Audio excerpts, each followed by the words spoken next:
All right, now let's get across the resources sector. This time we're going to look at the miners, as I said earlier, enjoying a 6% jump this week as metal prices continue to rally. But it's not all sunshine and rainbows over in Western Australia as the miners continue to be affected by the pandemic.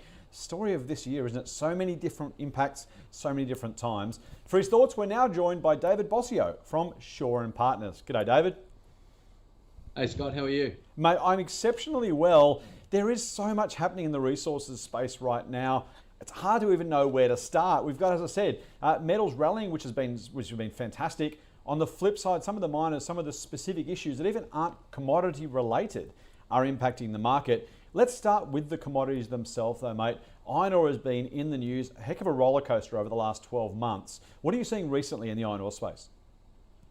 Oh, it's been phenomenal. Obviously, and I've said this many times. We are at our heart in Western Australia. We are a mining town, and you literally can see the effect that a strong iron ore price has on our community, and coupled with that, the obvious logistical challenges and COVID challenges out there in terms of supply, etc.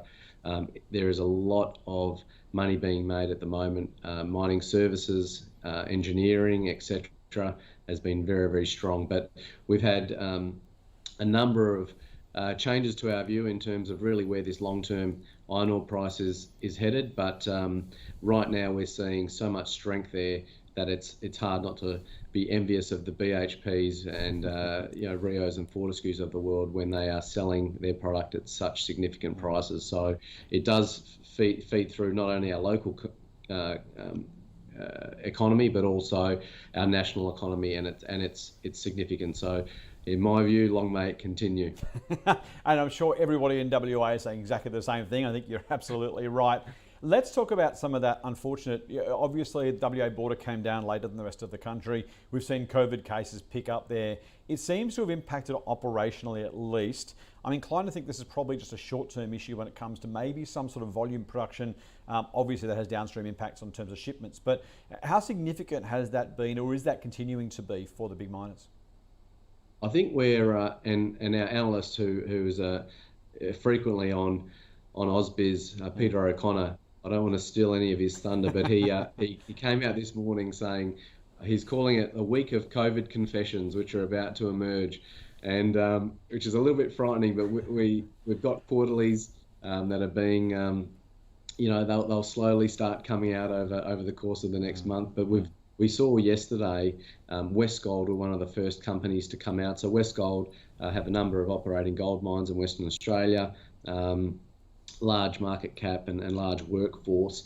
They came out saying that they've been impacted already quite significantly, and you can see, if you look through their specific numbers, it's just a clear problem. Everyone has now geared up for obviously rat testing at airports. So, when you've got a FIFO workforce, you've got a percentage of people that are literally rocking up to go to work. They're heading to the airport in the morning, taking a rat test at the airport, and being told, "Hey, you've just tested positive.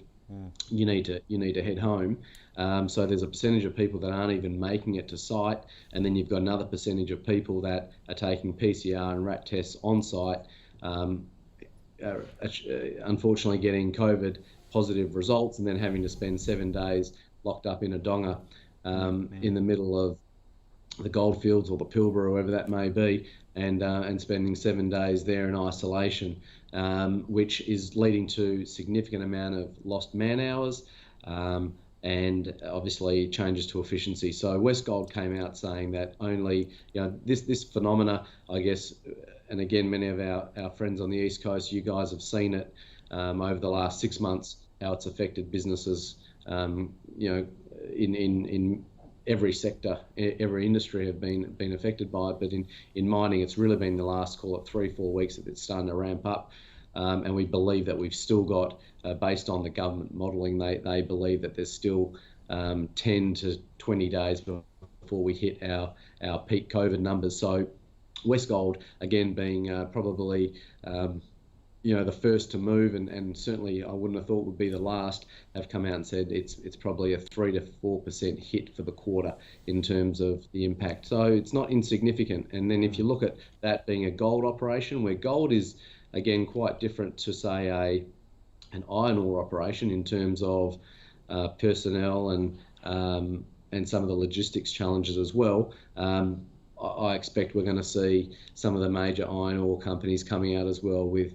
I can't see how their numbers are going to be dissimilar. There's going to be a widespread impact across all the miners, and I suspect over the next week, and probably if they don't come out ahead of their quarterlies, there's certainly been their quarterlies, and we're going to see this theme of what has the COVID impact been. David, I'm curious as to, and you're right, we've seen it in the East Coast, by the way, with things like Ingham's, the chicken producer, saying that their production volumes were going to be down. Very different industry, but then not so different in terms of the production, the labour requirement for production, and then same, as you say, with some of these gold miners. As at Shaw and Partners, how are you thinking about that impact? Is this something just to be borne with grace and patience? Is there a trading opportunity or an investment opportunity around either being in or out of some of these players? Are you seeing prices already move? What's the investment response to what we're likely to see on production numbers? I think, and again, I've been banging the table on gold. I think I think I've lost how many years, but certainly I've got more grey hairs starting to slowly come through, and I might be completely white by the time my gold predictions come true. But I do feel that a lot of this is factored into the market. There are very few surprises at the moment, and this is if you talk about a theme around what moves markets, which direction is our market going into. Well, we've seen a significant correction in January where the markets were very toppy, really had nowhere to go, and then we saw that initial market correction. We've seen the Ukraine invasion by the Russians, which again shocked the market, and we've seen the markets pick up.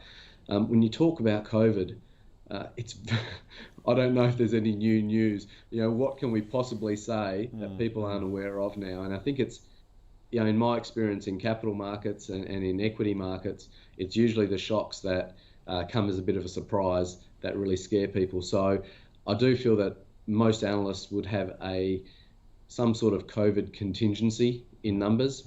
I think many companies have been quite front-footed and probably looked to make some assumptions around COVID disturbances in their financials, etc., and what that means when they're talking to analysts and talking about providing forecasts to the market. So right now, I feel for us specifically in Western Australia, as I said, you guys have already laid that path for us on the East Coast. You know how this whole journey goes, and you also know how it ends. And I know there seems to be a new wave coming through now, although there's been relaxation in terms of restrictions.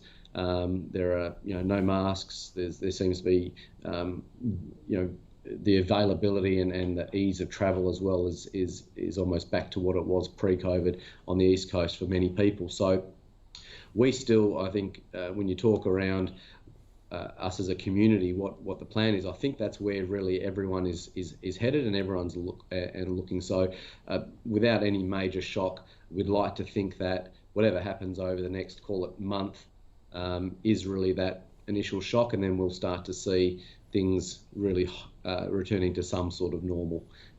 If we follow the rest of the country, I think that's probably a fair guesstimate of what will happen. It's just how great the disturbance is in the meantime.